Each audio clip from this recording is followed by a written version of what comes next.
the old coot.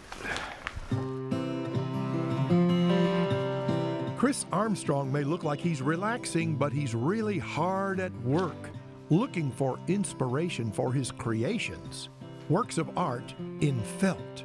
I sketch around a little bit and generally have these ideas for what will be endearing.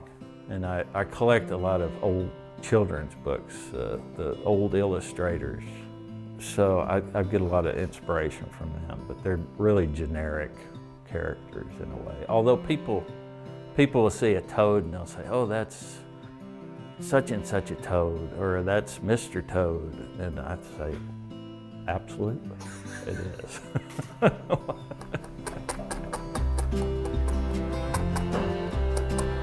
If it sounds to you like Chris enjoys his work, you are absolutely right about that. It relaxes me, the needle felting.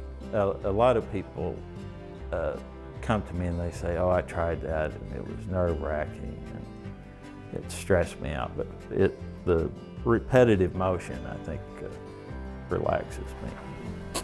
Which is quite a change from Chris's 20-year career as an investigator working on death row cases for the federal public defender.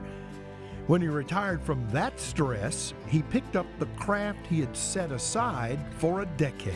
I let it go and I didn't pick it up for 10 years. When I retired, I thought, gee, I wonder if I could still do that, and I can. Yes, and not everyone can. It takes skill and patience and a medical plan. I'm pretty good at it. After poking wool a couple of million times, your aim gets pretty well, although I do stick myself sometimes. Yeah, it takes a lot of patience and a current tetanus shot.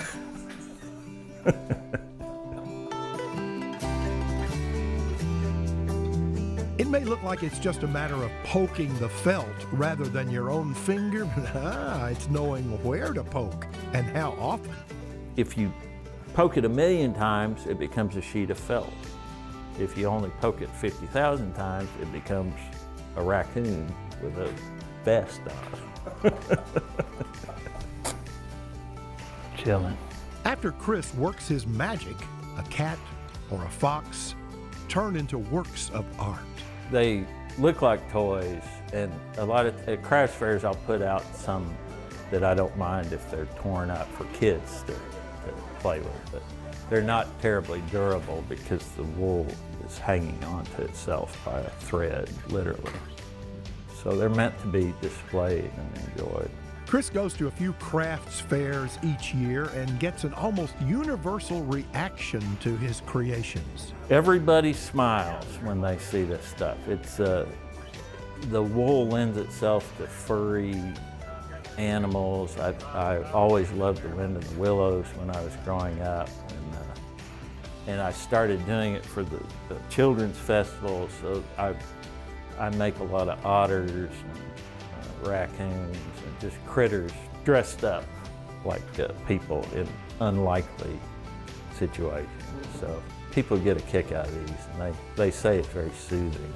Chris's inspiration comes from a soothing place. Winnie the Pooh and pals had their 100-acre wood, and Chris has his own version filled with critters who look good, recreated in felt. Turtles, yeah. otters.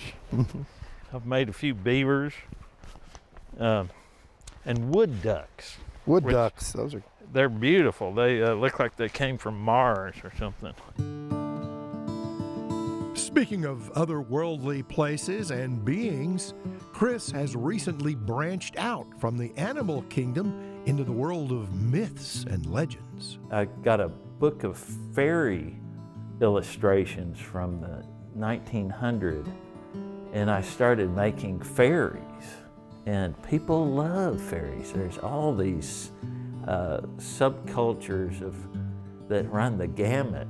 And I've put people's faces. I've used my daughter's face from an old photograph when she was a little girl, and some of my friends' faces. So I've started making humans with wings, but human. It seems that whatever Chris creates strikes a chord There's something nostalgic about all these. For me, too. People remember The Wind in the Willows. They remember these books that they had when they were kids, and these are reminiscent of them. Feelings of nostalgia and smiling faces, those are good things, which Chris Armstrong plans to keep creating as long as his talent and his needle stay sharp.